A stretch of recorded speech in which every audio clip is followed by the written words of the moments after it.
It's Tuesday, June 10th, and July. Woohoo! We're in the back whole month, July 10th. And today I go meet with the bariatric people. Sorry about that. I go meet with the bariatric people. So we'll see what they say as far as what the next step is. I know I filled out all of the pamphlets, and I know from prior when I started before, basically it's just, you know, like initial consult, and then we talk about, you know, all the stuff, and it's basically an hour. So, but I'm excited. I can't wait to get this going. Like I said yesterday, basically I'm trying to avoid losing weight because, you know, like doing the things the right way, because I want the weight that I lose to count toward the weight loss that I have to have the surgery. So yeah, I wanted to you know, count toward that, so that way I can have the surgery faster. So not anything going on that's exciting. You know, it is, life is just life.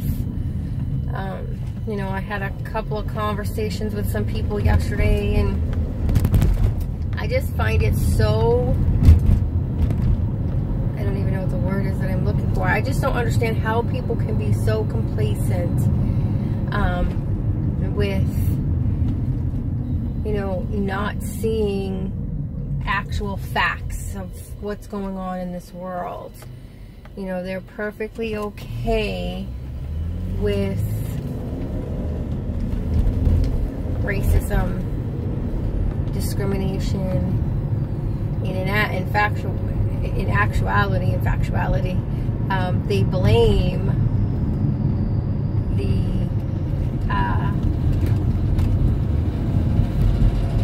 powerless.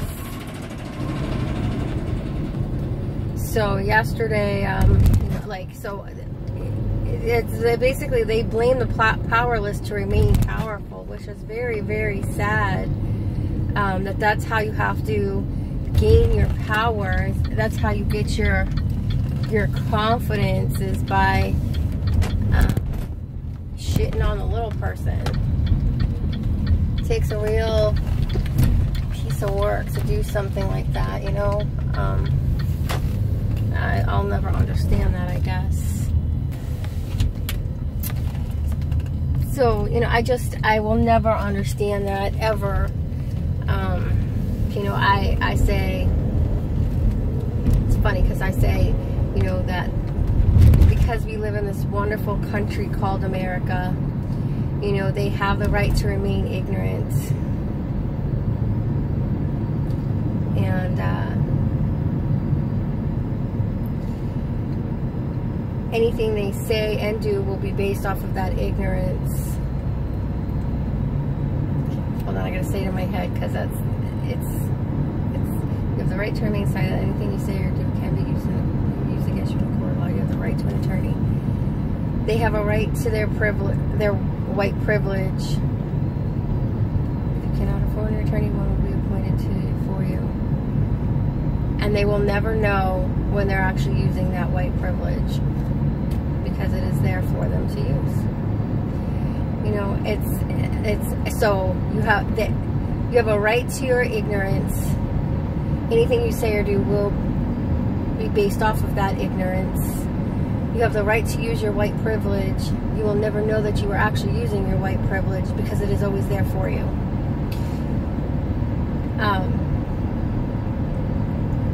You know, it's just sad. You know, I have white privilege, you know, in certain environments. You know, this is where things get dicey for me. So over the phone and on paper, I sound like a white girl. And in most instances, it works in my favor. See me, what I say, how I talk matches up with the vision of who I am. And so my white privilege does afford me certain things. I automatically get a card in certain areas. And I'm aware of this. I don't abuse it, and I do use it. And then in certain areas it doesn't work. So for instance, when I was in Connecticut, I applied to a couple of jobs. So they loved my resume, because my resume is the shit. And, you know, they call you and they talk to you to schedule an appointment. And this one lady was so excited and how great it was going to be. And then I get there and talking to them, you can see the disappointment, but they still give me a shot. You never know. Then this is one I got the job. Now the job was basically printing papers, keeping track of coffee and creamer, you know, getting supplies for their craft shows and not their craft shows, but like their exhibits and stuff, shipping them off to locations. It wasn't anything hard. Now, I've been a paralegal, I've been a sales agent, I've been a manager, I've done HR, I've done payroll. That's what I do now.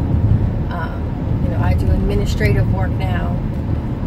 So the little piddly things that they had me doing was not hard. It just, you have to learn how to do things their way, you know, because they have a particular way of packing things, and they have a particular way that they want things sent, and, you know, there's particular thing, you know, you got to remember who likes what coffee and who likes what creamer, and, you know, those are just specific things that, you know, you just have to remember. So, of course, it's going to take, you know, a month or so to get into their groove and learn their stuff. And, you know, after being there a month, they didn't like me. And they didn't like me. They let me go. And they let me go because I could not afford to go on office outings without them footing the bill. So that's why it didn't work. Because they wanted me to travel on the train, which is fine, to New York and New Jersey and all over Connecticut, and me pay the bill and then me submit my receipts and be reimbursed. And I couldn't do that, and I don't believe in that. I don't believe in that, because you're a business and this is part of your expense. So therefore, if you're not compensating me up front for this, then you should be paying for it. Whether it means you go online and you pay the train ticket. I'm not asking you to pay for my lunch. I'm not asking you to pay for my clothes to look nice. I'm not asking you to pay for my drinks or any of that. I'm asking you to pay for the expense to go to these events. That's what I'm asking. So it's simple. If you know you're going to be sending me to New York, go online and buy the train ticket. Go online and buy the train ticket. And then give me the train ticket, the ticket. Why do I have to come out of my pocket and then you reimburse me a week later? No. No. This is your expense. Why do you get to earn interest on money that I'm putting up front for you? Absolutely not. not? Now, if this was part of my job description, and that's totally different, but you would be compensating me hourly or salary-wise for this, where you're not doing that, and it's not in my job description to be traveling. I shouldn't have to pay for it up front. Now, gas is totally different, or mileage is totally different. You can't give me that up front. You can't pay that if I'm using my own vehicle. That's totally different, and I understand that. But stuff that you can pay for up front is unexcusable. Things like a bus or a train ticket. No. Absolutely not. So when I came to them and I told them that they would have to be paying the train ticket up front from this point forward after that, it was a problem. It was a problem. Well, hey, it is what it is, you know? Like, it is what it is. So, there were no other thing, nothing, nobody ever said I did anything wrong. Nobody ever came and critiqued me or corrected something that I did, that I packed something wrong. Nobody said I was late. Nobody said anything. Nothing. It was out of the blue. I was called into the office and was told that it wasn't going to work out and they were going to let me go. Now, it could have also been because I had a criminal record. And they did not disclose that they did background checks, so therefore they couldn't fire me for that cause. But also because it's an at-will state, work at will, they can fire me because they don't like my hair. They can fire me because they don't like my shoes, and there isn't a goddamn thing I can do about it except collect unemployment and call it good. You know, which is really shitty because it's not fair to me. And this is why I don't give 2-week notices when I leave. Because you, as my employer, when you're firing me as an employee, you don't give me a 2-week notice. So me as an employee, when I'm firing you as my employer, I don't give you a 2-week notice. So this is where my white privilege card did not prevail. Because I was the minority in this situation. It was a company with just one other black person, and he was on the low end of the theory in the tech department. And you know, I was actually working with executives and meeting with clients and discussing things and that type of stuff. So, you know, it was totally. Was it race driven? I don't think so. Although it could have been, because maybe they didn't want me to be their face to the outside world. Maybe it was too controversial, because you meet, you know, you're meeting with, you know, big clientele, big corporate people, and maybe, you know, I was not what they were expecting for that visionary, and maybe I wasn't white enough, which has been, you know, an issue before for me. You know, I'm not white enough. You know, my children's father's mother, and you know, had said she wished he chose somebody to be with his own race. You know, growing up in school, I wasn't white enough for the white girls, and I wasn't black enough for the black girls, and I wasn't Spanish, so I didn't fit into that clique. So I just bounced around. You know, of course you have your friends. I had my friend Rachel and Shaniqua and Carla and, you know, Toishi and Tanisha. You have your friends who don't really give a crap, but you just don't necessarily fit into a clique like everybody else. And you know, that's the sad part about being multiracial, is you just don't fit, you know. And I don't know about nowadays. I know this is when I was growing up. You know, there were several times the comment was, what happens if there's a racial war? Who do you pick? I don't pick nobody. I'm the person standing in the middle trying to fix it. Because who do I pick? I love both of me. You know, I love what makes me me. I love the fact that I have the greatness of both worlds. You know, I've got the great curly hair and I've got the beautiful complexion, and you know, but at the same time I've got great smooth soft curly hair, and you know, I have, you know, the big ears, and I have the best of both worlds. And so I wouldn't change it for nothing. There was nothing that would make me take away being white or take away being black. I love it. Yes, genetics suck in certain areas, and so it's kind of crappy because of the genetics that go along with it, but I wouldn't change it for anything. I am who I am, and I love me. And you know, my white privilege card does benefit me, and I love using it when I have to, and I have no problem using it, you know, and nor should I feel guilty for using it, because I also do use that same white privilege card to be able to get knowledge passed along to people. You know, there's some people that will never understand, some people who just choose to be ignorant forever, and then some people will actually hear what you have to say.